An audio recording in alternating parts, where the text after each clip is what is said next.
3:45 बज गए। जोर से जम्बेश्वर जी महाराज की, माता रानी बटियानी माँ साहब की।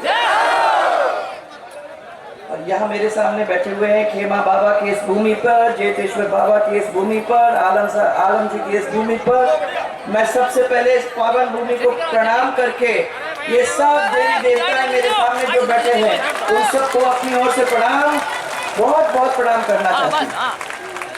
मेरे साथ में बैठे हुए पूर्व मंत्री और आपके पुराने सहभागी लादू राम जी विष्णुमई हमारी मदद के लिए यहाँ पधारे। शमशेर सिंह जी जो जम्मू कश्मीर से राज्यसभा के सदस्य हैं, मैं उनको अभी यही कह रही थी कि कहाँ पहाड़ और कहाँ धोरों में आप इतने दूर आके हम लोगों के बीच में आए, तो हमारे लोग बहुत खुश हैं और आपको बड़े प्यार के साथ यहाँ स्वागत करके और बड़े प्यार के साथ आपको रखेंगे। तो आप जब जाओगे वापस इस क्षेत्र की आपको याद आएगी। प्रधान बिजलाराम जी गुड़ामलानी के यहाँ जब आप तो उतर जाओ भाई साहब। ओ भाई नहीं जाओ। हाँ मैं उतर जाओ ताकि देख सके। हाँ मैं दीदी कौन माने प्रधान आदिल मग्गा जी, मगाराम जी कहाँ है? अरे आ जाओ। बहुत बढ़िया मगाराम जी, बहुत बढ़िया। प्रणाम भी कर लो। प्रणाम प्रधान जी। और हमारे से अभी आप बहुत कंजूसी कर रहे हो आज सच्ची। अरे नहीं करेंगे, नहीं करेंगे।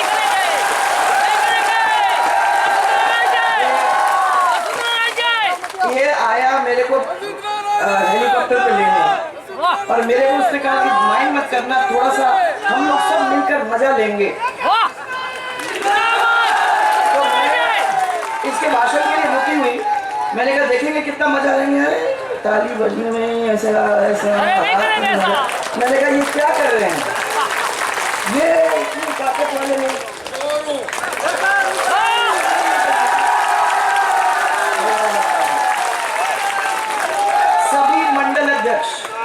सभी हमारे पदाधिकारी, सभी हमारे कार्यकर्ता बंधु,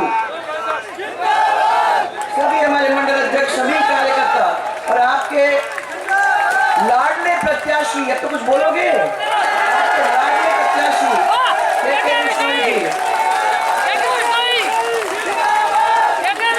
पूर्व प्रधान राणा कुलदीप जी, ये भी अभी आपको भी याद करेंगे सर, बहुत जोर से।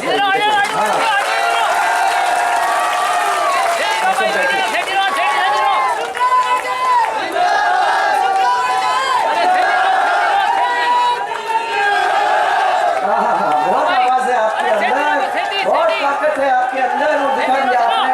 10 मिनट जब तक हमने आपके पीछे पढ़ के नहीं कहा तब तक ये आवाज पेट में से निकली ही नहीं। पर अब समझ गई है अगर ज्यादा उसको करेंगे तो कुछ तो निकलेगी। और इसीलिए के मैं पीले चावल लेके आई हूँ। देखो दिवाली का उत्सव हो गया, आपको बहुत सारी शुभकामनाएं, यहाँ से लेके वहां तक सब लोगों को बहुत सारी शुभकामनाएं दिवाली की।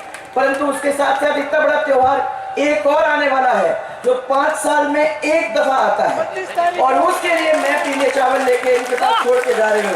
आप तक पहुंचेंगे तो पीले चावल देंगे और मेरी हाथ जोड़ करके आपसे इतना ही मैंने है आग्रह है कि आप उस दिन 11 बजे के पहले जाकर अपना वोट डालने का काम करोगे, तब मुझे मालूम पड़ेगा कि इस महा उत्सव के अंदर आप लोगों ने मेरे पीले चावल को मान करके और जाके ये काम किया।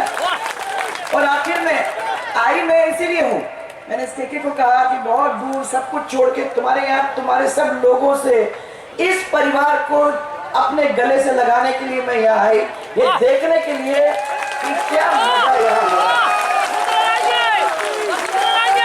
लादूराम जी के साथ में आई थी, समान था, पहले आई थी आप लोगों के बीच में बिल्कुल, परंतु उसके बाद अब केके के लिए आप लोगों के बीच में गौरव यात्रा आई थी, बीच में परिवर्तन यात्रा भी निकली थी, वो सब टाइम में आप लोगों के बीच में निकली।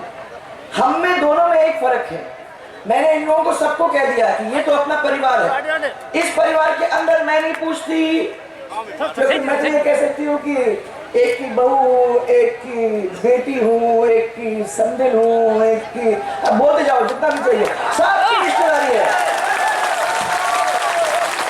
एक से तिलक लगवाती हूँ, सब पूरे अपने ही हैं। और मैंने इसलिए कहा कि मुझे नहीं मालूम कि कोई जात या पात का, मुझे कुछ नहीं मालूम है।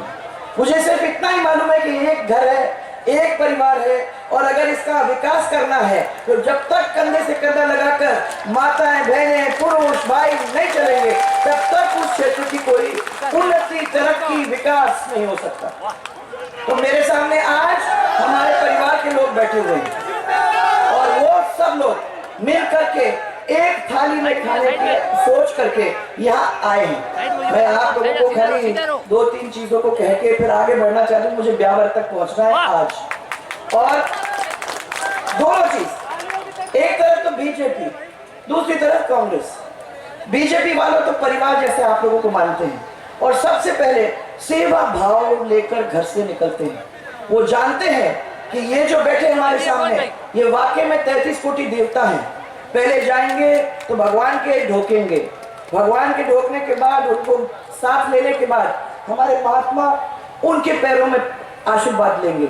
उनका आशीर्वाद और उनको प्रेम मिल जाता है। तो मैं हमेशा कहती हूँ कि ये 33 कोटि देवी देवता हैं, उनकी आंखों में देखो, उनके ढोको और उनका साथ लो, तभी ये काम पूरा हो सकता है। और जब ये परिवार से बन जाएंगे तो मुझे तो विश्वास है कि आप नाई कैसे कर सकते हो, कर सकते हो? राम, नाई कर सकता है कोई?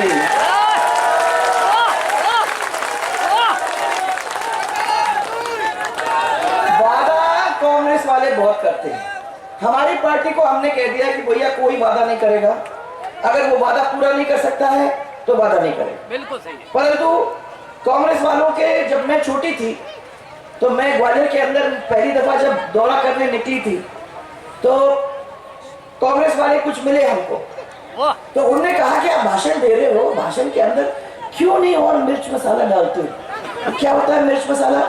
उन्होंने कहा कह दो तो रास्ता बन जाएगा, कह दो बिजली लग जाएगी। तो मैंने कहा मैं तो बात ही नहीं की है, मैं कैसे कह सकती हूँ? अरे कुछ भी कह दो, चुनाव के बाद देखा जाएगा, होता नहीं होता है वो तो बात की बात है, तब तक वोट तो पड़ ही जाएंगे। तो बात इसी की है कि कौन सबसे अच्छी भाषा में लोगों को लुभाने का काम करता है। पहले उन्होंने कहा था कि हम वादा करते हैं, उस वादा के ऊपर आप फिदा हो गए। वो आपके बीच में आए, आपने वादा किया कि चिंता मत करो, ये 10 दिन के अंदर हम तुम्हारे को पूरे कर्जे माफ करके छोड़ देंगे। इन्होंने क्या कर दिया है? मैंने क्या कर दिया? मैंने उनको सबको बताया। मैंने 27 लाख लोगों को, किसानों को पूरे राजस्थान के अंदर उनके कर्जों को माफ करा के, और इस क्षेत्र के अंदर 27,000 किसानों के कर्जे को माफ करके सर्टिफिकेट दे के उनको भेजा और उनको कहा कि ये तुम्हारे पास सर्टिफिकेट है तो तुम लॉगिन काम कर सकते हो, लोनिंग भी हो जाएगा, तुम्हें कोई चिंता करने की जरूरत नहीं है। परंतु अब कोई तुमसे पैसे नहीं मांग सकता। अब ये आए आपके बीच में, वादा किया कि आप चिंता मत करो, आपके सब पूरे जो भी कर्जे माफ हो जाएंगे। अरे आप भोले भाले लोग, वैसे मुझे समझ में नहीं आता कि इतने सालों से कांग्रेस को देखने इतने करीब से, उसके बाद भी आप लोगों को कैसे समझ में आती है कि वादे पूरे हो जाएंगे। फिर भी बातों में आ गए कर्जे माफ हो जाएंगे। हुए कितनों के कर्जे माफ हुए? किसी के नहीं हुआ है, किसी के नहीं। कोई तो होगा पीछे, इधर उधर दिख नहीं रहा है मुझे, उसके कर्जे तो माफ हो गए होंगे, क्योंकि सबको मालूम है कि कमर्शियल बैंक का कर्जा तो कोई नहीं माफ करा सकता, कोई नहीं माफ करा सकता। परंतु जब मैंने पूछा तो उन्होंने कहा साहब आपकी सरकार ने कर्जा माफ किया और आपको हमको सर्टिफिकेट दे दिया। तो जब सरकार उनकी आई तो हमने सोचा एक सरकार ने माफी दी तो दूसरी सरकार भी माफी देगी, इसलिए हमने उनको वोट दिया। दूसरा वादा उन्होंने आपको दिया कि चिंता मत करो, जितने भी बेरोजगार है उनको सबको नौकरी देने का काम हम कर देंगे। इतने सारे बेरोजगार लोग बैठे हुए हैं, सबको नौकरी पर आपको रीट का एग्जाम में बैठना पड़ता है। सरकारी नौकरी वैसी खाली पड़ी हुई है, हमको लोगों की जरूरत है सरकार के अंदर। रीट की परीक्षा में आपको बिठाया, 19 बार, एक नहीं 19 बार पेपर लीक हुआ आज तक। और मैं उसको देख रही थी कि कितने बार हम लोगों ने किया है। कि मैं समझती हूँ कि हम लोगों ने अपने समय के अंदर कुछ 1 लाख, और इनके समय के अंदर इनने कुछ 1,37,000 नौकरियां दी, जिसमें से भाइयों जाते जाते 1,20,000 की तैयारी मैंने कर दी थी। बिल्कुल उनका सब कुछ कर दिया था, खाली दस्तखत होने की जरूरत थी, जिसका दस्तखत इन्होंने किया और उसका पूरा फायदा आपने उठा लिया। मैंने आप ये समझिए कि 10-20 हजार से ज्यादा उन्होंने किसी को नौकरी दी नहीं है पूरे 5 साल के अंदर। ऐसे तो ये लोग हैं, किसके पास जाएंगे, किसके पास रोएंगे? रो नहीं सकते हैं। भ्रष्टाचार चरम सीमा पर पहुंच गया है। आप में से कोई भी जाएगा अफसर में, किसी अफसर के पास है, किसी दफ्तर में, तो आप छोटे छोटे कागज के लिए जाओगे, किसी का नामांतरण है, किसी को नकल लेना है, तो फ्री में मिलता है क्या? मिलता है क्या? जबकि ये आपका राइट है, आपको मिलना चाहिए। आजकल हम लोगों ने कोशिश यही की है, जिसके बारे में क्या आपको बता रहा था, कि हमने कोशिश ये की है कि आप डिजिटल उसको कर दें, तो फिर आगे चल के आपको कुछ करने की जरूरत नहीं, डिजिटाइज आपको आपका कागज जो भी नामांकन वगैरह का है वो आपको मिल जाएगा। मैं दूसरी बात आपसे पूछना चाहती हूँ, बेरोजगारी का भत्ता भी मिला होगा आप लोगों को? किसी को वादा तो किया था, मैं तो पढ़ रही थी, वादा, 1 वादा 2 वादा ऐसे करके 7-8 वादे हैं। एक वादा तो ये है कि हम हमारी महिलाओं को पूरी तरह से सुरक्षित रखेंगे। आपको कोई प्रॉब्लम तो नहीं है ना? आपकी लड़की जब बाहर जाती है, स्कूल जाती है, तो आपको डर तो नहीं लगता होगा? बहुत लगता है, लगता है ना? ऐसा लगता है कि मेरी लड़की गई तो वापस आएगी कि नहीं आएगी। डर माने दिल धड़कता रहता है कि अब आती है, तो जब तक वो घर में वापस नहीं आती तब तक डर ही लगा रहता है। सबसे ज्यादा असुरक्षित अगर महिला के लिए कोई प्रदेश है तो वो है राजस्थान। वादा था कि हमारी महिलाओं को हम सुरक्षित रखने का काम हम करेंगे, पेट्रोल डीजल के दाम हम कम करेंगे, किया होगा? और बिजली 24 घंटे हम देंगे भाई। मेरे को तो अभी भी वो जनरेटर की आवाज ही आ रही है। बिल्कुल सही। जनरेटर पे हो, जनरेटर की आवाज आ रही है। मैंने पूछा सब लोगों को, आपको 24 घंटे बिजली मिल रही है क्या? बोलते हैं रात को आती ही नहीं है बिजली, कभी 2 घंटे, कभी 3 घंटे, और तोड़ तोड़ के बहुत जगह में हमारे आप ऐसी आती है कि समझो आती ही नहीं, दिन में तो आना का सवाल नहीं, कटती है। मैंने आप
के लिए इसीलिए चला के